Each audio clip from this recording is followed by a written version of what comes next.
What is up, everybody? Welcome back to the channel. And today I thought it would be kind of fun to talk about tuners. Now, for my 2004 Mustang Cobra, I'm using an SCT Model X4 handheld tuner. This is the handheld for it. This is widely used, pretty common, and this is what is actually running the current program on the Terminator, and it was dyno tuned. But before that, there were tuners like this. Okay, so what we have here is a Diablo Sport Predator. This was probably out, I don't know, late 2000s, early 2010s kind of deal. It is also a handheld. You can see it plugs right into the OBD2 port.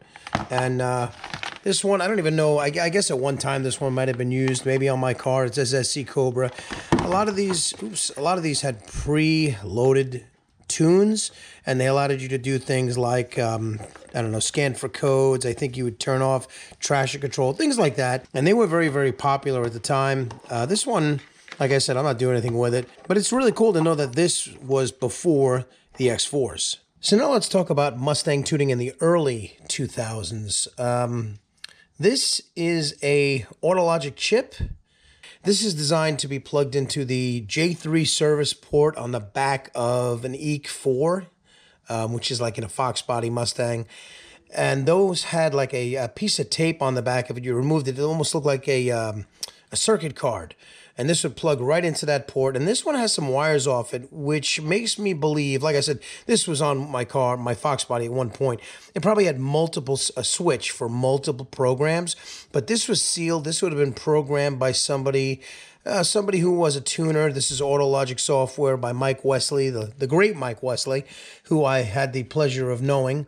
But it could have been done by, I don't know, Johnson Motorsports or any of the tuners, the Autologic tuners out there. So this would be programmed for your car, either mail order or on the dyno, and you'd plug this in, and this is how your car would run. And now if we go back even further, this is another Autologic chip, but this is I don't know if this is the very first generation of it, but this right here would also plug into the J3 port, the service port, and then this would sit inside of the EEC, as opposed to piggybacking on the end. And on the end here, this would be an EEPROM. And this EEPROM would be programmed for your car, again, either mail order or on the dyno. And if you had one, if you know, you know, this is an EEPROM removal tool. This is probably mid to late 90s. And if you had to take this off, let's see if I can do this.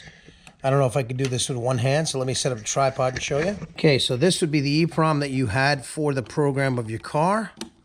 And you would take this EEPROM removal tool and pull this right off. And you can see that's just the bare circuit, and this would be the EEPROM. You'd get a second one. You'd push it very carefully because you never wanted to bend these pins, and pop it right back in, and you have your other program. Pretty cool. So there you have it. All different means of electronic tuning. And you think about it, it's kind of cool when you think that sometimes when it comes to cars, electronic engine control has become more and more powerful and controlling more and more. Therefore, once people are able to tune, you have control of more and more parameters of a car. Unfortunately, manufacturers do lock down some of the new electronic engine controls. So whether it's something like this or a Holley Terminator X or a Mega Squirt, whatever it is, they're all kind of doing the same thing. They just have more or less control and more or less, I guess, functionality. So I hope you enjoyed this video, just a kind of trip down memory lane, especially for these two right here. And if you did enjoy this video, do me a favor, hit that like button, or better yet, subscribe to get all the latest content here on the channel. And yeah, I got a lot of mods in store for the Cobra. Buying some things over the winter.